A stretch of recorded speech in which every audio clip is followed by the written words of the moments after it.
Welcome to English in a Minute. The heel is the back of the foot, and to dig is to go deep into the ground. Dig your heels in. This expression sounds as if Anna and Jonathan are walking heavily.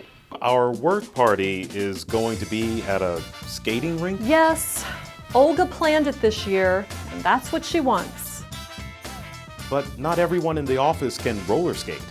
Why not do something everyone can enjoy? I agree, but when Olga digs her heels in, there is no changing her mind. If you dig your heels deeply into the ground, you could be very hard to move. People who dig their heels in refuse to change their opinions or plans. In other words, they are very stubborn. And that's English in a Minute.